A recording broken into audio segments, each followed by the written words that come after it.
Well, the power went off at lunchtime on Friday. It's now Sunday morning. We still have no electricity, and unfortunately yesterday afternoon we were told via various people that Western Power now think it's going to be Tuesday evening or even Wednesday before we get electricity back, which is 4 to 5 days. Now we're not doing too badly. We've got wood burning stoves in both front rooms, so at least the front of the house is warm, the rest is pretty cold. We've got a gas hob on the cooker so we can cook, but obviously no hot water, hence the slightly unshaven look. And big concern of course is the fridge and freezers are getting warmer and warmer. So luckily I thought I had in the back of the garage this little beastie, which is a little 1 kVA petrol generator. And so before the storm came, just in case, I fired it up. It ran like a bag of spanners for about a minute and then died.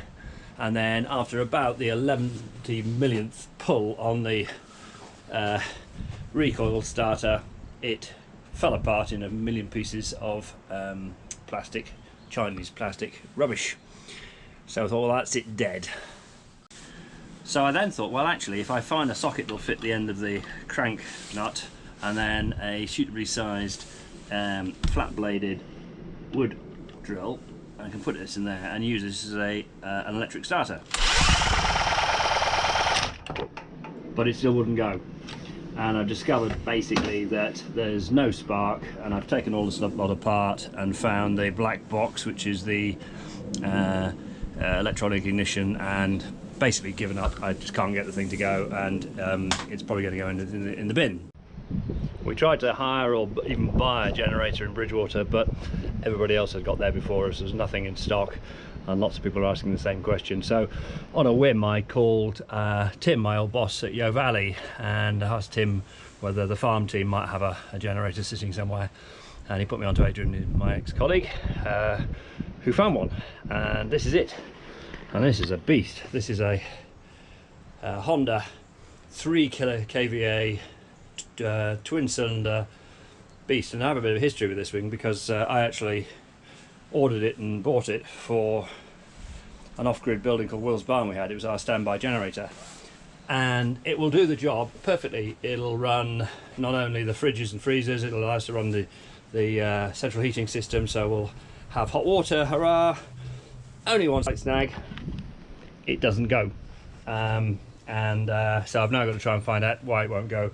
I suspect it's possibly, I'm hoping, as simple as the fact that it's full of very old fuel which has gone stale. The fuel degrades over time, so I think the first thing I'm going to do is trying to drain it all out, refill it with fresh super unleaded fuel, and then we'll see if we can get the thing to go. And if we can, then happy days, because not only can we get our place recharged, then we can take it to various friends and get their freezers an extra boost of freezing as well, and hopefully keep us all going through the next 3 or 4 days. If I had internet, I'd go on YouTube and find somebody who can show me how to take these things apart. It's all designed to be very eco and quiet and soundproofed and so on, and I can't find any useful bits at the minute. But unfortunately I haven't got any internet because we've got no signal, and so I'm just trying to work it through. So see if I can do this without getting a mouthful of unleaded. Success.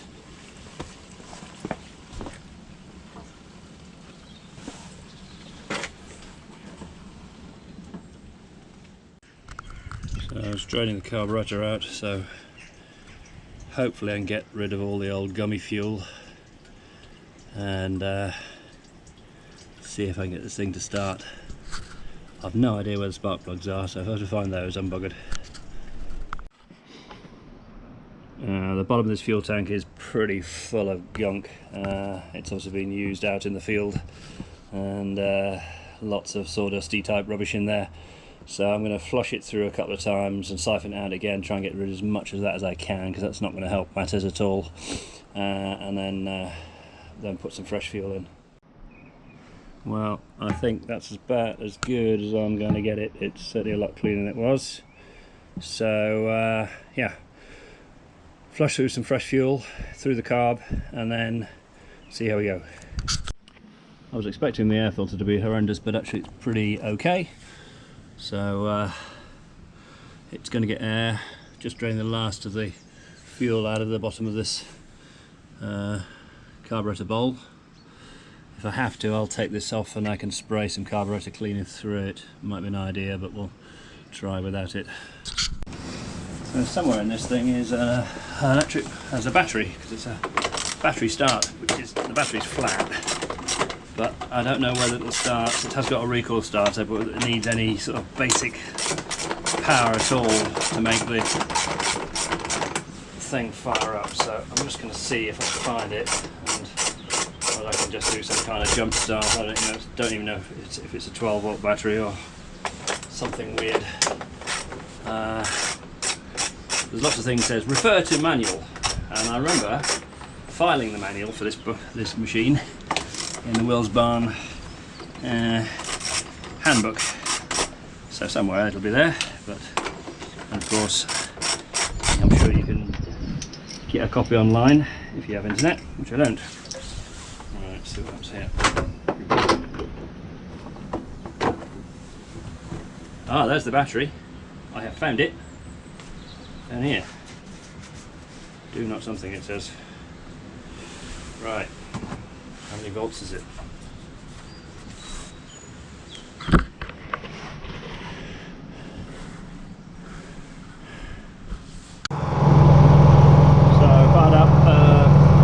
Out of the mower to get it to jump start, and it started on the first good old Honda.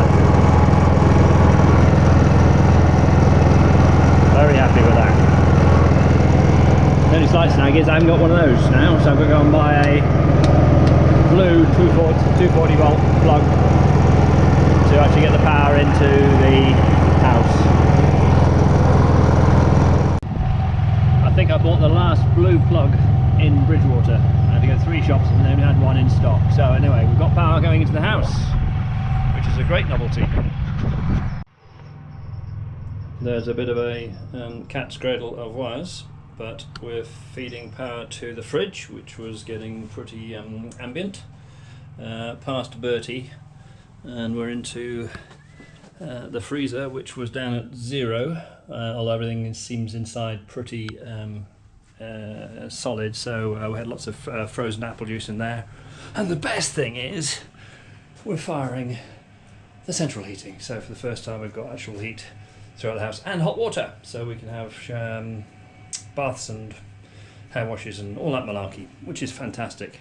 So we're going to share the riches. So after we've run this for about 3 hours to get our fridge and freezer sort of back on track, we're going to take it up the road to friends who've got a fish tank which has had 3 days without any filtering going on, so and also their freezers, and then more another couple who are fretting about their freezer. So we'll between us try and do 3 or 4 houses, just try and keep everybody topped up when we can.